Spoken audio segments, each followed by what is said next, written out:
It's Monday! Happy Monday, everybody! Two Chaps, many cultures, coming live to you from our basements, from our libraries, from a professional recording studio. You will not know. Doesn't matter. Doesn't matter. Identity is maybe a figment of your imagination, or it's all made up, or it is given to you by somebody else and you like it or you don't like it. I don't know. What is your identity, Brett? Is it all an illusion? Good morning, everybody. It's 8:33. Do you know where your children are? That was a question. It is 9:33 where I am. You said one of your children is at work, which you said was one of your wins last week. One less coffee to make in the morning. Although is Dad getting up and making coffee for the little cherub as she walks out the door? No, not at 5 a.m. She's well educated and knows how to use the kitchen equipment. Absolutely. Welcome, everybody. Yes, this is another week of Two Chaps, Many Cultures, where too much culture is never, ever, ever enough.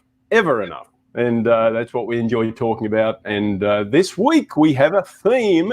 And my good friend Christian has just kind of given a little bit of a hint. Yes, it is a theme about identity. Identity, who we are perceived to be, what do we project to the world? What do we actually have behind the facade of when we go through our day-to-day lives? And possibly how much do we need to share? Do we want to share? How much do we want to keep open to the public? And, I was thinking this morning about different times in my life when I've thought about identity. I seem to find the one thing I love about my co-conspirator, Mr. Christian, sitting here next to me, is that whenever you're with a group of people and you find somebody who is fascinating, he does a wonderful job of questioning and digging in and getting them to share things about themselves, in whatever way they want to. And I think that's an amazing skill to be able to do, because are you saying that I'm inquisitive? I think inquisitive, but curious. That's the important part, right? We talk about the curiosity, having curiosity about other people, and I just think it's a skill or something that I practice. And it's one thing that I miss about traveling at the moment is that you can you watch people, you watch the world around you, especially in airports. That's a great place to watch the human experience, but you can kind of see yourself telling stories. Years a number of years ago, my wife and I were on a date night, I think downtown in Chicago, and we were coming back on the train. It was kind of late at night. There were a lot of people on the train. There was this older gentleman who I may have made the judgment that he was homeless. He was actually quite, it was actually winter, so it was very cold, and he was holding his hand, and he was Polish. He was muttering in Polish, so he was muttering, talking to himself. He looked like he was in pain. And, when you sit and you watch people like this in your everyday experience, you can say to yourself, there by the grace of God go I, right? There is only the difference between one small decision and one small circumstance to have us switch places in those times. But I found, because of the Polish connection, because obviously Marta is Polish, and I'm thinking to myself that in this case, I was starting to tell myself a narrative about where this guy came from. I imagined in his young life, because he was an elderly gentleman, but in his young life, having visited Poland and knowing kind of the settings that can happen there, just imagining him, at one time having a loving parents, a loving mother that cradled him right as a baby, and just kind of, I remember just making this story up in my mind along the way. But it is one of those things that I do. I make up a story about other people, and we all do that with everybody we come across, but never really ask the questions like you do such a great job of, Christian. Well, and the storytelling, or the stories that we tell ourselves, are the stories that we come up with in our mental movie theater. They sometimes are entertaining to ourselves, and oftentimes they can be quite misleading. I catch myself. I wonder how many of you do this too. So if you have a similar experience, feel free to share, or if you're not embarrassed to share, go ahead and do so. I catch myself that I make up these stories about things that I see. It may not just be people. It could be the neighbor's dog barking behind a crease in the fence, and then I think about the dog and why would the dog be so aggressive. So we make up these narratives to explain to ourselves the experience of life, and sometimes they work for us, they serve us, sometimes they don't serve us. We see this playing out right now in the world, especially here in North America. How many different narratives are being offered to us on a daily basis about what the best course of action in the current situation would be, and what's really going on, and how people think they know better what's going on.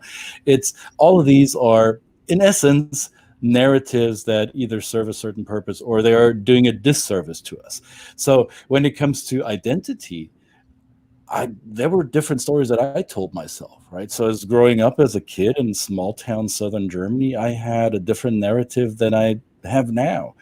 And the way I look at myself is different now. And being able to show my identity the way I want it to be seen, or the way I feel myself, I recognize more and more has become a privilege of mine, because I have a pigmentation that allows me to do that. I've made a lot of interactions in the last couple of months with people of color who feel inhibited or reluctant to always reveal their true identity for fear or concern of negative repercussions. And that is an experience I don't have, because I have that privilege, right? And I'm aware of it, working towards becoming more aware of it, but who I am as a person and how I let my world know about it is my experience, and it's a very unique one. So I don't know where we're going with this topic. Are we real in our identity, or is it all made up, or is it a mixture of the two? What do you think, Brett? Yeah, no, well, that example is powerful, because it's like anybody that we engage with that are from a different identity that we want to feel some allyship with, right? We're comfortable in trying to tell ourselves that we're a great ally, and we never do enough to do that. But when we aren't a part of that community or that identity, we don't share that identity. It was, and I forget where it was the other day, but someone said it's easy for us to take that veil of identity off if we don't have it. You know, we might want to be an ally and think, okay, we want to understand and we want to support and we want to, you know, be with LGBTQ community, people of color, different socioeconomic. We want to be an ally. We want to support them. It's easier for us when we don't have that identity, we have the privilege of taking that off, and a lot of people do, right? A lot of people, that's our privilege to do that. So but when you have that identity, you can't take that off. You know, you don't. That is what it is, especially if it's a physical expression. You know, so it's I'm not sure. Yeah. I want to acknowledge Christina here. He says she guesses it's a mixture of the two, and I tend to agree with her, because here, I don't know if you had a similar experience, Brett, but for me, as I changed locations or even continents, I moved from Europe to North America, I had the privilege of changing my narrative, because literally nobody in my new environment knew about any of my baggage or my identity back in the old world or my old home. So I got the chance of kind of reinventing myself, so to say. I got the opportunity to create a new identity, if you will. I'm not gonna be too crass about that. I'm not a different human being than I was before I left Europe, but I'm in a different industry now. I do a different work. I speak a different language in my day to day. I eat differently. My daily routines are different. The people that I interact with are not the same. So obviously, to a certain degree, that affects who I am. And I don't know who said it, and I like this idea that you become the person. You're basically the mixture of the 5 people you hang out with most. That's the person you become. And the people I hang out here in my current location are different than the ones that I had when I was still living in Europe. So I had the privilege of changing the identity. How many of us have that opportunity? Right. There's a lot of people in my immediate environment that never had that opportunity. So again, privilege right here. Yeah, absolutely. You know, I operate in as an Australian operating in the US. There's a perception that pretty much every time I open my mouth, there's somebody who says, "Oh, I love your accent." Right? This is something unique to my privilege that I tell people that are Australian, you know, and British people too. There's this kind of when we open our mouth, there's this sense of you know, they think we come from this exotic place, and for me, in my case, all the dangerous animals and the things that come along with that experience. But but you know, that's again, I have been guilty. I don't know whether I should feel guilty, but I do leverage that privilege. You know, that's something I have, that I actually sometimes I'll turn a little bit more of an Aussie accent to I guess encourage a certain reaction. But so I like the example when you said about perceiving, you hear a dog barking, right? There's a lot of that, the perception of you can judge it in two either way. The dog barking because somebody's trying to break into a house next door, or somebody's climbing the fence, and some like that could be the fear, and say, my God, I can't go outside because the dog's barking. Right. Or the dog's barking because it's happy. You know, it's happy and it's somebody's out there playing with it, and it's, you know, so we have those choices. But that's a powerful choice, and we have to make, as humans, we have to make that choice absolutely in a split second, and we do that in a split second. It is what we do as humans: the fear, freeze, or flight. You know. Yeah, I have this conversation with virtually every coaching client that I've had over the years. That you have a choice. Your narrative is made up to a certain degree anyway, so you have a choice whether you want to make it up to be something negative, like dogs barking because there's an intruder or there's danger, imminent danger, or dog barking because dog's happy. So you have a choice what you want to make it mean. Our minds are meaning-making machines. So what meaning do you want to give it? And I think that's what we have as humans that other species don't have, that we can actually create meaning and identity the way it serves us. I want to bring up a comment that I'm afraid is going to cover our faces, but it doesn't really matter. Here, my honey is here and says, born and raised in Germany, I feel I carry a different baggage in quotation marks, and I don't allow it to identify me. For me, it's different being Caucasian in the US, and I'm very aware of what I appear to the outside world, the people that don't know me. I think that's why it's important for me to have conversations with people that are not like me and at least attempt to relate. I love that, and that's why I love you, honey. That's why we're married, because we are thinking along the same lines here. Having a conversation with people that are unlike us is allowing us to break the preconceived notions of what our identities should be. So we live in and I may have shared this on this program before. My wife and my family and I, we live in Atlanta. We live in a predominantly African-American neighborhood, and I am perceived as a white male of a certain age because that's what I appear to be to the people that have not had a conversation with me. Once they've sat down with me or talked with me and recognized who I am and I recognize who they are, the conversation changes quickly, because the identity, the perception of my identity that people in my neighborhood have of me changes immediately, because I'm not seen as a white American male. I'm seen as a European immigrant, also white male. However, they see me as a different person than they did before. So that's why these conversations are so important. It's better than just assuming, right? The assumption of a certain identity is often very misleading. I don't know who said it first. Assumptions are the quicksand of architecture. It will, your building will sink into the ground because it's not solid. It's not a solid foundation. Absolutely. What does Patricia say here? Our good friend Patricia, a privileged woman of color who moved from Europe to the Caribbean, to the USA, to South America, and back to the USA, and this is the beauty about this. This is why I'm fascinated, and I tell people I'm kind of like the other way. I'm drawn towards people that don't look like me because I can see a possibility of a very, very rich narrative coming from that person. I want to talk.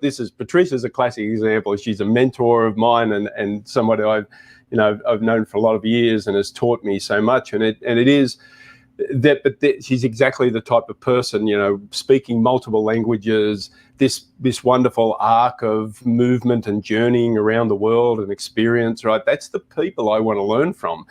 Now, there may be somebody that looks like me that has the same experience, but quite sometimes I admit I often will walk past a person that looks like me because I just assume that they're boring like me, right? They don't have this wonderful narrative to be able to share with me. So this is why I've got to kind of fight against that sometimes and not dismiss the people that perhaps from my point of view don't look as interesting or as fascinating as somebody like Patricia, who's got and yet there's even amongst those that we may perceive as very similar, there's often very interesting identities right there. And I agree with you. It's easy to dismiss the likeness because we think, oh, well, I've had this experience already. I don't need to engage more. And often there's some hidden gems right there. What did you say? Oh, okay. Well, and I think I know what she's trying to refer to here, or what she is referring to, in fact, is that when the conversation happens, the facade comes down to a certain degree because I allow it to. Now, how often have you had conversations with others where the facade remained and where there was no intention to let each other see the true self? And that does happen too, right? And it's not always easy to break that down. I've had both experiences where I had conversations with people that were not willing to give out their real identity for whatever reason. That I'm not judging it, I'm just reporting it. And we'll have some of these discussions over the course of this week. We have a great round of guests lined up for you. We have a magnificent lineup. So tomorrow we'll be joined by Margaret, and you know a little bit more about Margaret just in one soundbite. Who's Margaret?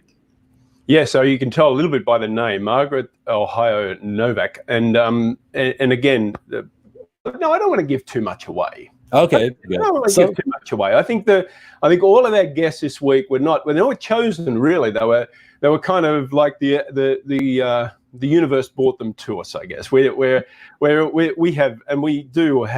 a wonderful network of people and that we love and know in this. And some of them the Christian might know, some of them that I might know. But I think that we don't want to be too comfortable in just getting the people that we know, right?